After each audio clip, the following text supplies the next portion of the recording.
Pet Life Radio. This is Pet Life Radio. Let's talk pets.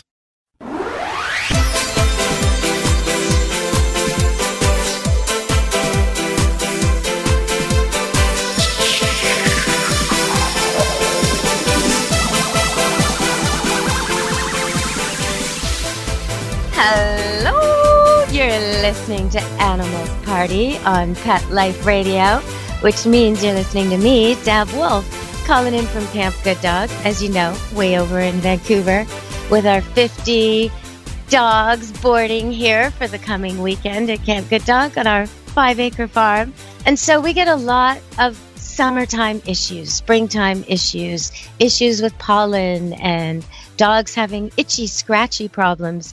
And so today we're going to welcome back Dr. Jory Bocknek from Toronto and his clinic there, Abbotsford. We're going to welcome him back to talk to us about these problems and some other problems. He's been practicing vet medicine for 23 years, and he's got a little bit of a specialty in dermatology, so we're going to talk about that. He's got other special interests too, and hopefully we'll touch on some of those topics today, because I know we left you hanging last week when we were talking about pit bulls, and there was an unmentionable problem Dr. Jory mentioned about one of his dogs eating number 2. That's right. So we're going to get to that today. All right, everybody, here we go. It's Animal Party. Welcome to the party. The doctor is in. Welcome to the show, Dr. Bocknek. Thank you very much. Nice to speak to you nice and early in the morning. Yeah, well, it's early for me over here on the West Coast, but not so bad for you in Toronto, I guess. No, we're good. And it's nice and it's sunny and it's warm. So summer's finally here. Well, I noticed you sent me some pictures of some of your patients recently, and I've been dealing here with a dog who came in with mats all over, another boarding customer who had hot spots. So we've had a few issues with dermatological things, and sometimes people don't seem to know if it's serious or not serious, if it's just allergies, whether they should go to the vet. And I got some pictures from you that really confused me. That dog looked in rough shape. So I know people listening, they can look at the pictures and they can see some of these poor, sick doggies and kitties and then see how they got well. So they're probably looking right now as we describe it. Can you tell me about that itchy, scratchy dog? Well, this time of year is really common to see a lot of skin problems. And you're right, people aren't sure when to come in and when not. And so the real question is, when is a hot spot not just a hot spot? And when I say hot spot, it's sort of a generic term to describe a very focal place where you've got some redness, some irritation. The dog may start chewing at that. And one of the sort of benchmarks and things I'll have clients look at is you don't have to rush in for every little spot on your dog, because you'll be in the clinic almost every day in the summer. And so I like to sort of advise people by saying, give things 24 hours. And there are some simple things you can do at home. Your dog comes out of the bush after you've been running around and you've got a good scratch or an abrasion on a body part. The first thing to do is don't let them chew at it all night. Another thing to do is keep it dry and keep it clean. And some of the cleaning things that I like to use, simple things. Baby wipes. Huggies are my favorite. Yeah. Pick up a Huggies baby wipe. I like them because they're a little thicker than the other stuff. They don't rip mid-wipe, and depending on what end you're working on, that's kind of important. But just keeping it clean a couple times a day. Don't let your pet chew at it overnight. And a lot of these simple lesions resolve. It's when they don't resolve and the dog's been going at it, that's when they start to look like that. Or when you go to some clinics and they don't do a lot of investigation. And the reality is a lot of these things do resolve with very simple treatments. The problem is some of them are nice and easy, and a lot of them will involve steroids. And the reason... Well, yes. You know what? I want to ask you about that, because Brooklyn there, the border collie, I guess, with the skin problem, did Brooklyn end up on steroids? Brooklyn came to us when Brooklyn was on steroids and not getting better. And part of the problem was that Brooklyn had an odd reaction to steroids. Brooklyn ultimately was found to have an underlying skin condition, which was allergic. But in Brooklyn's case, and one of the complications of steroids, even though she was on a low dose, her body didn't tolerate the steroids. And so what it starts to do is it started to store calcium in very odd places in her skin. And it's being driven by looking. Bad news. It's really weird looking, like bumps all over her. Yeah, and so those bumps are little collections of calcium, and they're exceptionally irritating and itchy. And Oh. the only way you get rid of them is A, you have to withdraw all the steroids, and B, allow her body time to reabsorb that calcium. And there are techniques you can use to do that, but they're all very time consuming, they're painful. And the issue is, would it have been easier? Would it have been better in some of these cases if at the beginning we did a little bit of investigation and sort of came up with a plan that used sort of the least offensive products in the beginning and sort of taper up to the bigger guns as you would to suppress itch? And what are the alternatives we can use? And sort of, because sometimes we find in vet medicine, people will come in saying, can you just give me something to stop the dog from itching? And we can't. Yeah. But then you miss the underlying problems, and it's the underlying problems that you really want to address. And a little bit of time spent in the beginning looking for what those problems are can pay off huge in the end, because this is likely going to be a lifelong issue. And Well, yeah, okay. So the hotspot, though, when it's a hotspot, I mean, the ones I've seen, most of the time it's on a golden retriever, sometimes a Wheaton, sometimes other dogs, but most of the time. And it's usually weepy, sticky, hot. Yep. And it can go from the size of a dime to the size of an orange in a couple hours, right? Easy. Like it's Easy. aggressive. So if somebody gets that, they got to go to the vet, right? You got to go, because now you've gone from something that was irritating to something that's nasty and infected. And that smelly, oozy stuff is the infection getting into the skin, deeper into almost the hair follicles. But again, before you dive into the treatment, the question is, why did the dog get that hot spot in the first place? And something that's as simple when you look at it golden, like an ill-fitting collar that causes the neck fold, because I'm sure that's where one of the number one places to see them. Yes. Yes. Jowls, cheek, neck, ruff. Yes. So Always. you got these poor, ill-fitting, like the collar that works great in the winter, but now that your dog's swimming, you don't want a collar that's going to be collecting around there, pinching the skin together, holding that moisture in and rubbing. And so maybe you want to be looking at use a different kind of collar when your dog swims, and then after swimming, you want to take that off. You want to make sure they're dry. I mean, another real causative agent that people don't even think of very often is the sand that collects in their fur. If you don't get that sand off at the end of the day with a good rinse, then it's just grinding away on the dog all night while they're sleeping. And then you got this huge erosion from just grit that's been sitting there. So a little time in the beginning to how did this happen? Then we can deal with the immediate problem, but more importantly, we can prevent it the second, third, and fourth time. Because don't you see at your camp, these are the dogs who get them seem to be always get them again and again. Oh yeah, and the prednisone, which is the thing I see most of them coming with, I believe it changes their behavior. I notice they become little hoovers. All they want to do is eat. Oh, 100%.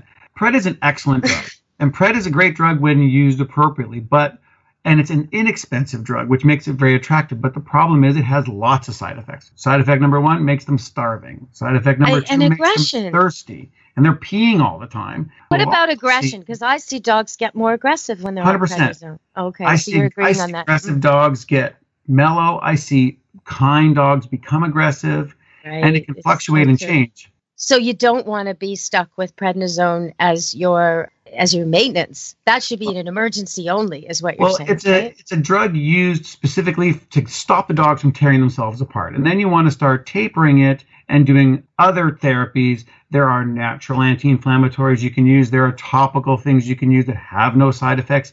And the goal is to, unfortunately, you have to come up with an individualized plan for each animal, because not everybody responds to the same treatments. I mean, the best way to look at it is if one antihistamine was truly better than all the others, there would just be one. But go into any drugstore, and there is a row of antihistamines, and what works for me makes you sick and makes someone else sleepy and makes someone else excited. And there's no difference. Well, yeah. And what works for me in spring might not work for me in fall, and that kind of thing, too. I'm thinking about the other dog that I saw a picture of that you sent me, Lance, the Schnauzer. What happened to Lance? He looks so sad. He is one of the toughest little creatures. His mom runs a horse farm, and little Lance is the protector of the horse farm. And one of the things we're finding as the urban population moves into the country and we take away habitat, we displace animals, and one of those species we're displacing is coyotes. And unfortunately, everybody has to eat. And so it's not uncommon. And this year we've lost about 8 dogs, if I'm not mistaken, to coyote attacks because they lose their habitat, they lose their food source, and so they go looking for others. And this little guy tough as nails, was attacked by 2 of them and managed to fend them off long enough. Wow. Until Mom got home, brought him into us. I did not think he was going to survive, but a few hours of surgery later, putting him back together, and he's still this tough, ornery little guy he's always been. And I actually did a dental on him. I think he may have 3 teeth left, actually. Oh, poor guy. Okay, so when that happens with coyotes, I mean, I think of the coyote population as just full of awful things like worms, mange, maybe even worse things. Is there a danger that a dog attacked by them or in contact with them will pick up some 100%. of these? Well, I mean, they're one of the vectors, and when I say vectors, one of the carrier species for a lot of the illnesses that our dogs face. So rabies is a big one. But all the parasites they can have, our dogs can have. So a coyote who camps out in someone's backyard one night and leaves could have left sarcoptic mange, fleas, ticks, all kinds of things they can carry. Distemper.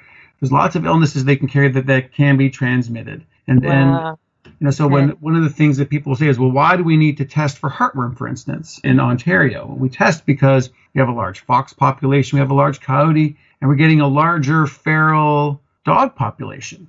And so this... You are? Yep. Where? In the cities or in the country? In the country, just outside. That's why we're starting to see more and more rescue groups kind of pop up, try to pick up the slack. But, it's our disposable society, and dogs that don't fit end up roaming outside in the country. That's pretty sad. But we get these vector populations who carry heartworm, who carry the illnesses that we're trying to combat. They're not being treated. And so that's why we're starting to see a bit of an uptick in our heartworm population. I'm not sure about you guys, but we're seeing an enormous uptick in tick diseases. And ticks are bad for people too, not just animals. Yes, ticks are up. Coyotes are always been here, so that's not news for us. But wow, that's alarming, this wild dog thing. I mean, we do have some of it on and near reserves here. I don't know if that's what you're talking about, but other than that, I don't really see this as an issue out here. I hope it's not coming. I hope people are just you're never really sure. Yeah, I'm not even surprised. It's not a lot surprises me anymore, you would think. Well, we're going to go to our first break and come back. And when we come back, I'm going to ask Dr. Jory how a professional like himself can own a dog who likes to eat the awful, the worst, the unmentionable, the number 2. And if you've got a dog out there who does it too, you might want to listen because maybe we've got some suggestions for you. All right, stay tuned to Animal Party on Pet Life Radio with Deb Wolfe and Dr. Jory.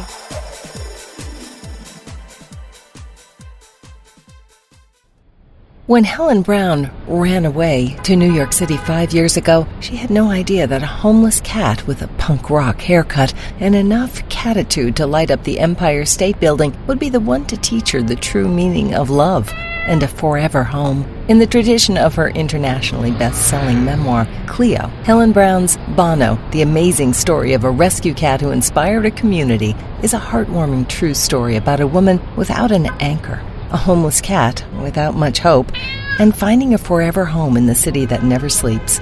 Modern Cat magazine calls Bono an uplifting tale about how everyone deserves love and a second chance. Bono by Helen Brown is on sale now everywhere. Let's Talk Pets on PetLifeRadio.com.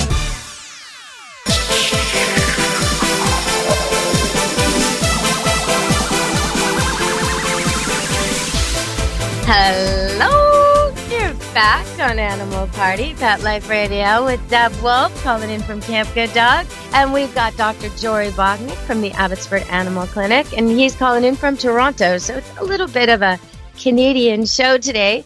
But dogs all over the world have this problem. Some of you may have a puppy who does this, in which case it's very normal. Or a mama dog. Mama dogs do this for their puppies. This is really natural.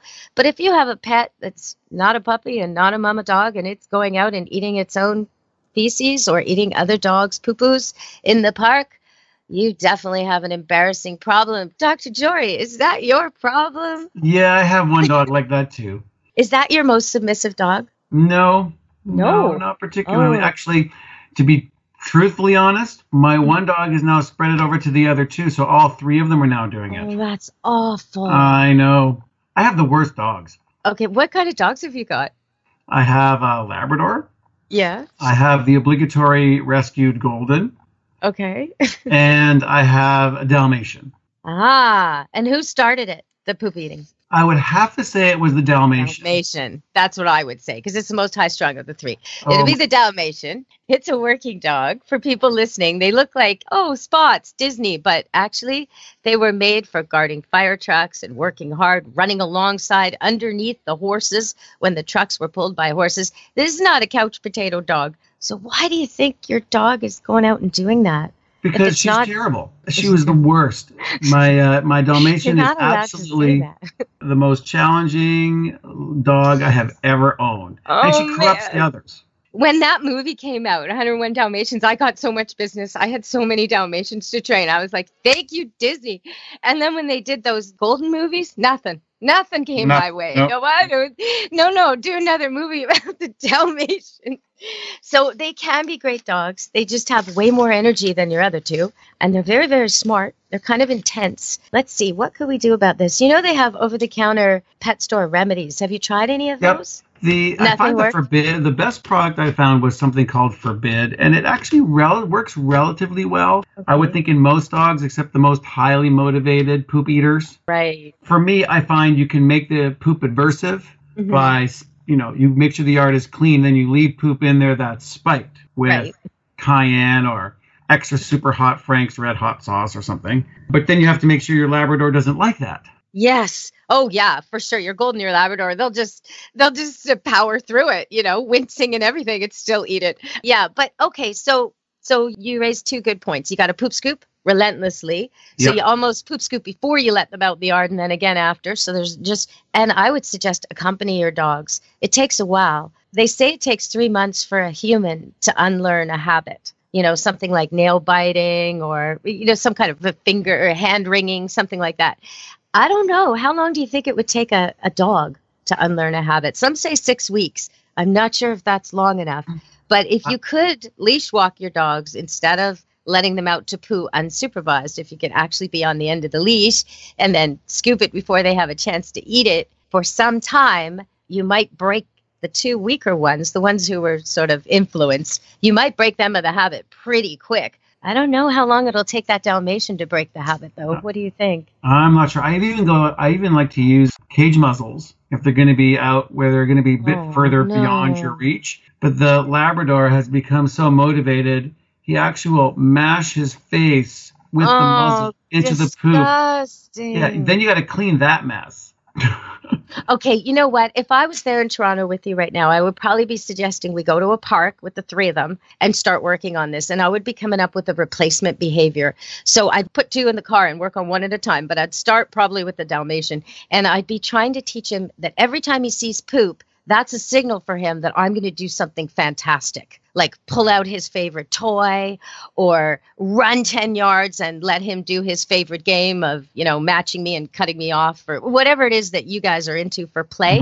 I would make him, or a new game that's just so, wow, I saw poop, I get the squirrel pelt. I saw poop, I get the bouncy ball. I saw poop, mom's going to play fetch with me. Whatever it is that makes them so happy. I'd be trying to condition them that you see the poop, the game begins. And so instead of having do that, I've got two boys whose job it is to get them out in the morning. I am going to do you got to be standing out there with them, and we're going to add a replacement behavior. I think that's an excellent idea.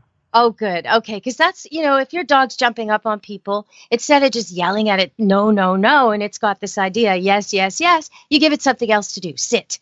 And now it learns, okay, I can sit and get attention. Well, this is easier than jumping up. I'll just do this, but you have to sort of make it happen or the dog's bad habit is just so entrenched. So every time this Dal sees the poop, he's going to think, wow, it's game time, like he does, run around, tail straight in the air. And then that's much better, right?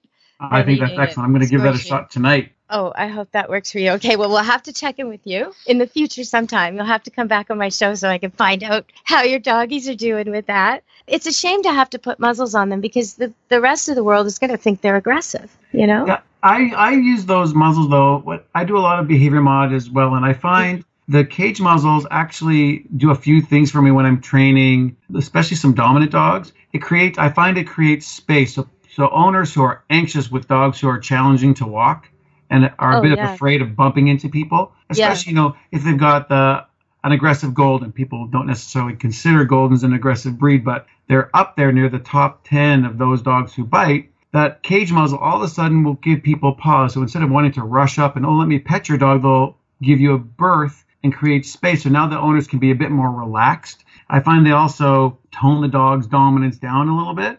And so completely. It's like taking the gun and taking the bullets out. It's like putting it in the holster. I think it's great for training. I just didn't like it because your dogs aren't aggressive. So it gives this impression to the world that here's these 3 tough dogs at the park, and they're not, Yeah, well, but I love what you're saying about. She's a bit of a nipper. I got to be honest. She's exceptionally well trained, so I can keep her. Yeah, she's like every other Dal. They are guard dogs through and through. They're ADHD guard dogs. Yeah, that's true. So the way we manage her particularly is she's just so well trained that she is by us. She'll sit, she stays, regardless of what's going on around. She's just looking for her next command. After she gets to meet other dogs, then she's pretty good to go. But Dals are one of those breeds that seem to love their family, and pretty much that's about it. Yeah. Well, and fun times. Like a good time is always. Well, they live for jet fuel burning. Yeah, exactly. Okay, like a road hockey game. Wow, that's bliss for them. Okay, so one thing we mentioned, I want to go to another break and then come back, and you just touched on the breed issue, which we did have. We had an email come in about that. Someone was listening to a show I did with Dr. Stan Coren where we talked about the different breeds and pit bulls and breed bands and all that stuff that you and I talked about last week. And they had a question about that. So we're going to come to that after the break. But before we go to break, I just wanted to kind of looking over the notes of the show and thinking about what we've said so far. And I thought maybe we should caution people because we did say some negative things about prednisone. But if your dog is on prednisone right now, you can't just stop, right, oh, no. Dr. Jory? So could we 100%. Maybe just go over that? Sure. I mean, as I said, prednisone has its absolute uses, and I use it frequently. But one of the things it does is the body requires cortisol, which is a naturally produced prednisone, if you would, in their bodies, and it's made by the adrenal glands. Well, when you start taking prednisone orally, it turns off the adrenal glands because the body goes, oh, I've got lots of prednisone now. I don't need to manufacture it. If you stop it quickly, the body is not capable of picking up the slack very quickly. It has to take time to wake up its adrenal glands to start producing the natural cortisol again. If you stop suddenly, that could be fatal. So yeah, it's never supposed to be stopped suddenly. It's always supposed to be tapered, which means to reduce it slowly over time. And slowly over time doesn't mean 3 days. Generally, it's over 7 to 14. So really, if you or your pets are on prednisone and you've decided you don't want to be on it anymore, you should talk to your doctor or your vet about how to get off it. Because if you've been on it for years, it's going to take... This is not something the owner should decide to do without a detailed conversation with your veterinarian. When I've had dogs here who've been on it for a while and they're reducing the dose or getting off it, it's pretty complicated. I have to get the calendar out and I have to mark it on. It's not like, 2 pills today, 1 pill tomorrow, and you're done. No, it takes a while. So just be cautious about that, everybody. We're going to go to another break and then come back. And then I'm going to ask you, what do you mean the golden retriever is a biter? And I'm going to talk to you about that email we got. The guy was saying, I'll just let you know what he was saying. He's saying, he was responding to the fact that Dr. Coren was saying, all dogs, wolves, foxes, they're all from the same canine. They're all canine. And they did this research into the genetics of breeds and found some surprising discoveries like German Shepherds aren't guard dogs, they're herders, and just different things that were sort of surprising to people. But every once in a while you hear in the news a Pomeranian attacked a kid, or like you just said, a golden bites. And that kind of throws everything on it, makes people very confused because we think those are the sweet little dogs and the soft, mushy dogs and what are pit bulls the bad ones. And so there's all this confusion about which breeds are difficult or bad or challenging and which are safe. And is there any truth to that if they're really all wolf?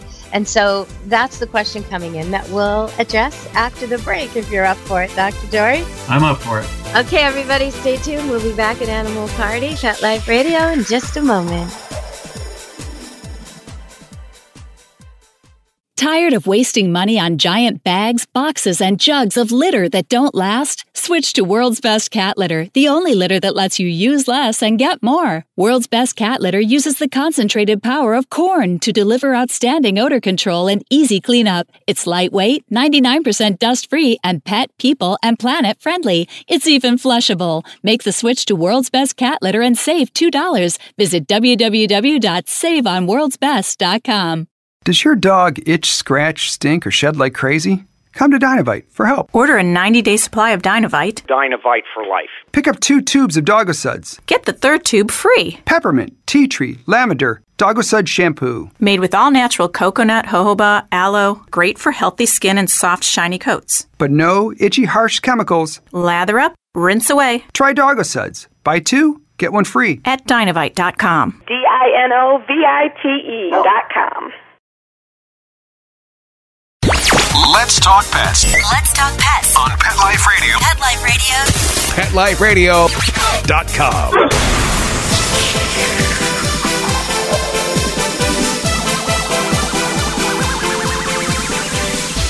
Hello! You're listening to Animal Party, Pet Life Radio, and Dr. Jory Bocknek from Toronto is here to talk to us today, and he's helping us understand a whole lot of things, including the breed question. Are there bad breeds? Are there good breeds? If it's true that breeds have been bred to do things like swim and retrieve and be nice with children, then how come one of those might bite? And if it's true that breeds have been bred to fight, like pit bulls, well, how come some of them are mush buckets? And how do you make sense of all this, Dr. Jory? Well, I think I'd start off by saying there are what I wouldn't consider there's any breeds that are bad. I would say that, to go to your original question, if all of the breeds originate from wolves, then why do they behave differently? Well, let's just start off by saying they're not wolves. They're dogs. And they've got thousands of years of selective breeding by us to create certain characteristics in certain breeds. And so they have functions. And we start to get into trouble when you take a dog who has been bred for a function and try to make it something else. All dogs have the ability, the potential to respond in a manner that's aversive or aggressive, because they do things out of fear, or they can do things out of really deeply seated genetic responses. For instance, dogs are all genetically programmed to reach the top of their pack because they're pack animals. And so a dog who achieves the top of the pack will defend its position in the only manner that it knows how. It doesn't have a discussion. It uses physical means to stay there. So when you ask me what kind of breeds do I find most challenging, well, the dogs who bite me the most, generally speaking, are often the smallest. Min Pins and Chihuahuas. You mean in the clinic? Like when you walk into the exam room and you get the note, you're going to face a teeny tiny little dog, Sure. Maybe its name is Thor and it's 5 pounds. That's worrisome for you. No, it's more like when their names are Gucci or Fendi, and their feet have almost never touched the ground in the last 6 months. And they got more bling than you do. Yeah. Exactly. Okay. Their nails are painted too, usually. Nails are painted. Who knows what jewelry they have on. And they're like, I don't want you to touch me, mister. Yeah. Oh, yeah. I know the type. Okay. So yeah. Whether those dogs, or you take working breeds who have been created for a reason. So for me, I find Australian cattle dogs are highly challenging because they're... Oh, my goodness. Yes, I have one. I have a blue heeler, and I have always had one. And they're pretty awful at the vet. I got to say, they're pretty like drama queens. They don't like it. Well, but they've got all this genetics behind them to be highly intelligent, make decisions on their own at a distance, to be tenacious, and prey catching. And prey catching can switch over to aggression very, very quickly because their drive is so strong, which is what makes them fabulous herders and fabulous protectors of that area. But it also makes them challenging when you want to turn them into something other than that.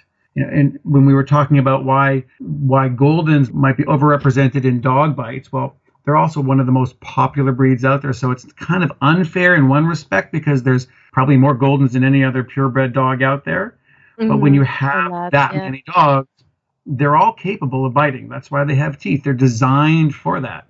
And if they're treated inappropriately, raised inappropriately, you can take the predisposition of the Golden and turn it around because at their fundamental level, they're still canines. And so it doesn't matter whether you've made them into the nicest, most placid breed, any dog can turn. Well, and I think with the golden, people take more chances. Oh, that's my nanny dog. And they leave the kids with the dog alone on a hot day when the kids maybe don't know dogs and aren't even known to the dog. And, whereas they'd never do that with a Doberman. Like they do these things that maybe they wouldn't otherwise. Or if I'm walking a group of dogs, like as a dog walker, a person with many dogs, I really see the difference, how people react. They'll cross the street.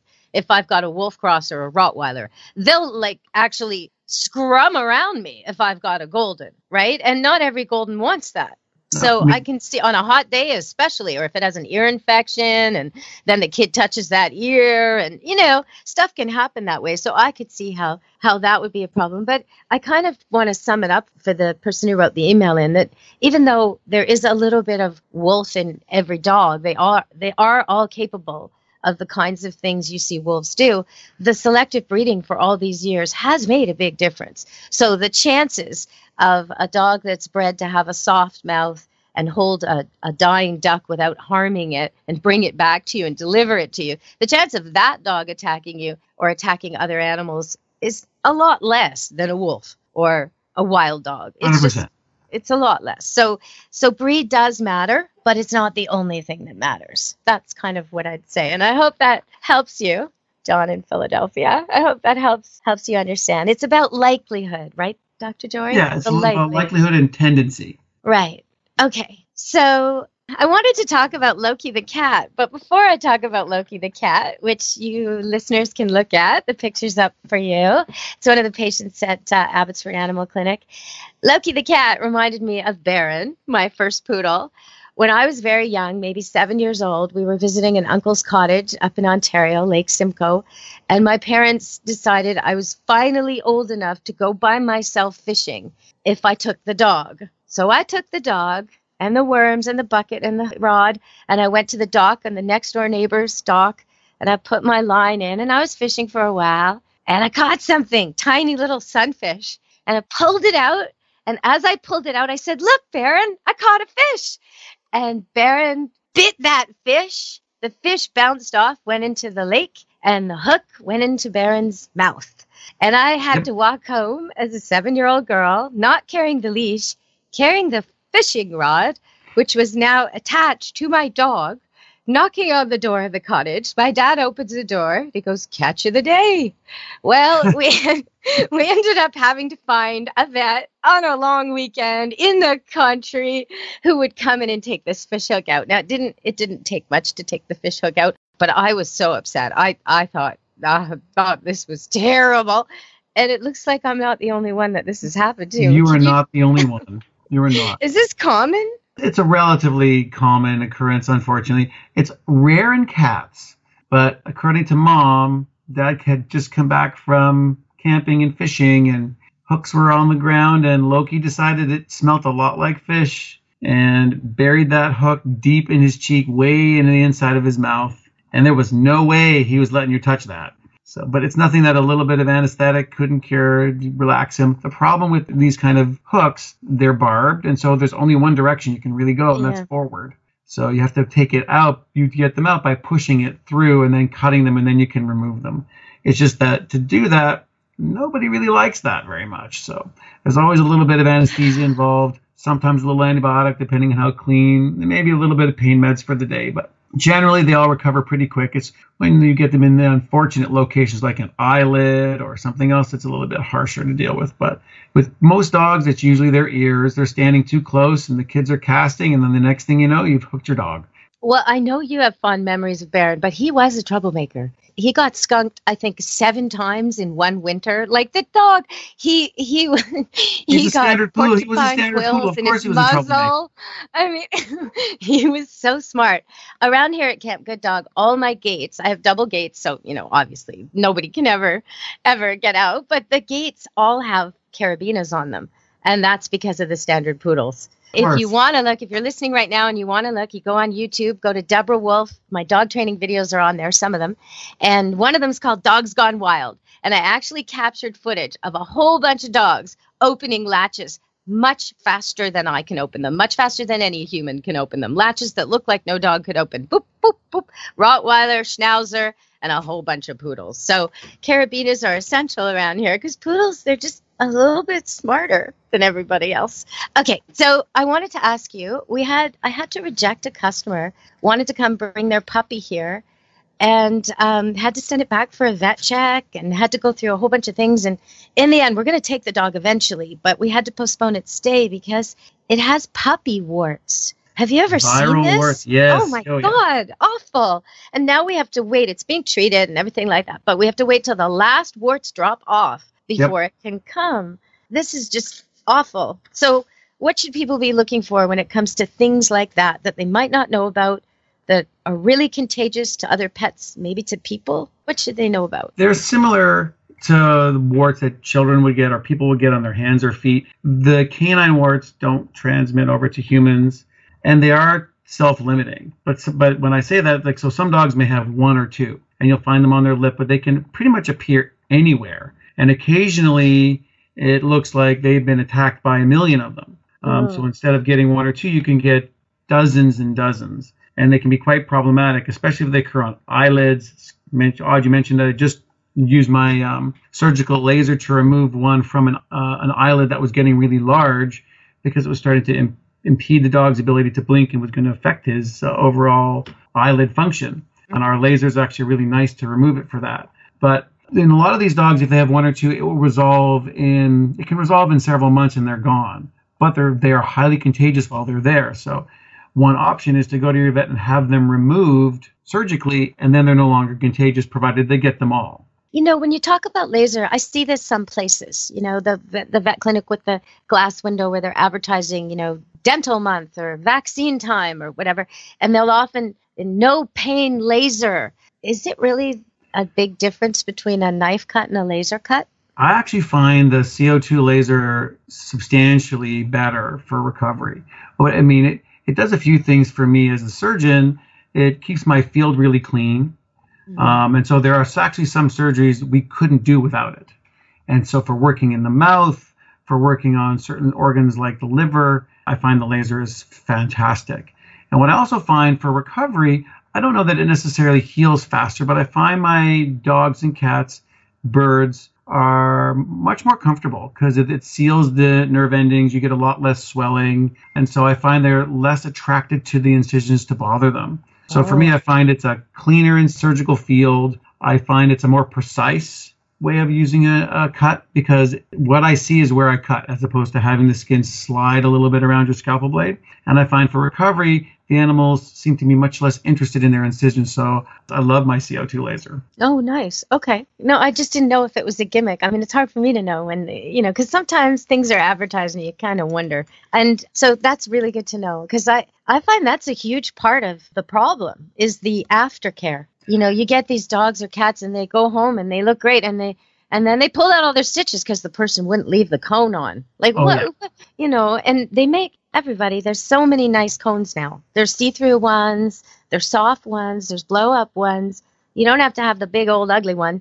But if your dog is a real kind of yoga kind of dog where it can contort and twist and pull out its own stitches, 2 weeks of an ugly big cone is better than pulling out the stitches and having the procedure all over again. Oh, it happens, unfortunately, way more often than I would like to see. I mean, I like to say I have the easy job. I go in and do my work, and then the clients have the hard job of now they've got to get through the next 2 weeks of recovery. And it just seems like no matter how often we say it, not too long ago I had a bulldog where I had to do both upper and lower eyelids for a condition called entropion, which bulldogs are really prone to, where those lids roll inwards. And it's a fairly involved in a bulldog and relatively expensive. And then I always sit down with them afterwards to go over home care, and I cannot stress enough to leave the cone on. And as it almost always happens, the Mr. and Mrs. in this particular case were out in the backyard, and Mom had to go to the store, and Dad's going to watch the dog. Oh, yes, we'll leave the cone on. But it's a sunny day, the dog's snoring away, and he goes, well, you know, I could just take it off for a minute. And then as Murphy's Law starts to take effect, the phone rings, and so off he goes inside. Right. And as he's speaking, he looks out, and he sees his bulldog dragging his face across the mud. Ugh. He yells, the dog looks up, and where my 4 incisions were, they're now filled with dirt and grass. Yeah, of course they are. And he comes running in, and he goes, okay, here's what we have to do. The surgery has to be repeated, and I have to be home in 2 hours, and you cannot tell my wife. Oh, no. I can't lie. If I'm not asked a direct question, I can avoid an answer, and I can probably get it done in 3 hours. But where we're going from here, I don't know. Now, needless to say, of course, she found out. Yeah. Of course. Yeah, of course. But it happened. I mean, you're exactly right. What would have been just 2 weeks of aggravation becomes now 4 and 6 weeks, and it's never good the second time. Well, So no, because you've got less. I mean, if it's a small tear, if you've got a small tear, a small cut, something your dog or cat suffered, and they sew it up, and then it rips open again, now they got less to work with. A lot. It's going to be messy. So don't do that, right? Right. I feel sorry for you guys sometimes because it's like, what are they supposed to sew? There's nothing left here, I know. It happens. And I see that also. Okay, so I wanted to ask you, have you ever seen, I've heard of it, I've never seen it used, sometimes dogs wear their pads thin. Yep. A person will have a dog that maybe they don't realize how hot the day is and they're walking them on scorching hot pavement, or the dog's just had a cushy life and they don't realize, and now they're walking on gravel or harsh grass because they changed where they live and the climate's different. And now the dog cuts its feet open. Maybe it's even ice sometimes. And the pads, those leather pads on the back of the feet, they're so hard to heal because, of course, they keep walking on it, right? Yeah. And, so I used to have to do all kinds of poultices and bandages and rubber boots. But I saw online they seem to have this pad now made of leather that you place on, and then it grows. Have you seen this? Does this work? I haven't seen that.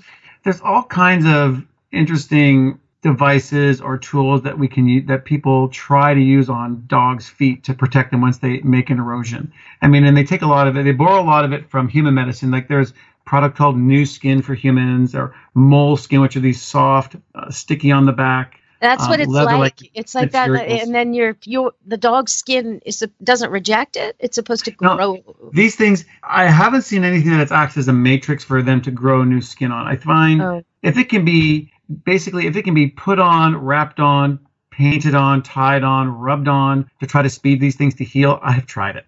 At the end of the day, a boot to allow protection. Leave it open in the evening to keep it so it dries up a little bit. Don't let them chew it, and keep it clean. And it's going to take 2 to 3 weeks. There's nothing else. You're stuck with it, and that's just the way it's going to be. Okay. Well, I think we've run out of time, but we didn't talk about Yogi or Czar. So do you want to say a quick word about them so people can know who they're looking at when they check you out? Czar presented with his face exceptionally swollen.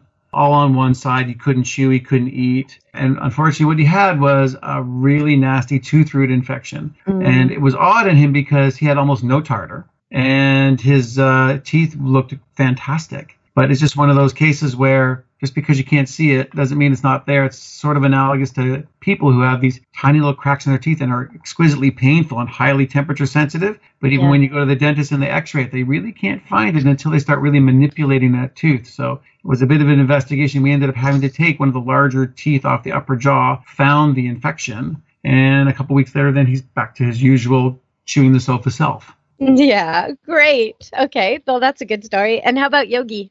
Actually, I don't remember Yogi's case. I'll have to get back to you when I see that the next time. Okay, well, next time we're on air, we can talk about Yogi. If you want to see some of these animals and more wellness stories, you could go to Dr. Jory's clinic site, abbotsfordanimalhospital.com. And if you want to see some of the dogs who come to Camp Good Dog, we take pictures of them and videos, and we post them every day on our Facebook site, Camp Good Dog on Facebook. And you'll just see dogs just running around and playing and swimming and just doing what dogs do when they're on a farm having a good time. So, Dr. Jory, this has been amazing. I've been having a really good time. Oh, I hope we'll do another show. I want to talk to you about some things we don't agree on. So far, we've been agreeing on everything, but I want to talk to you someday about microchipping and see what we make of that for people, and just, maybe in the future you can come back and let me know how your clinic's doing and how things are in Toronto. Would love to. All right. Well, thank you, Dr. Jory.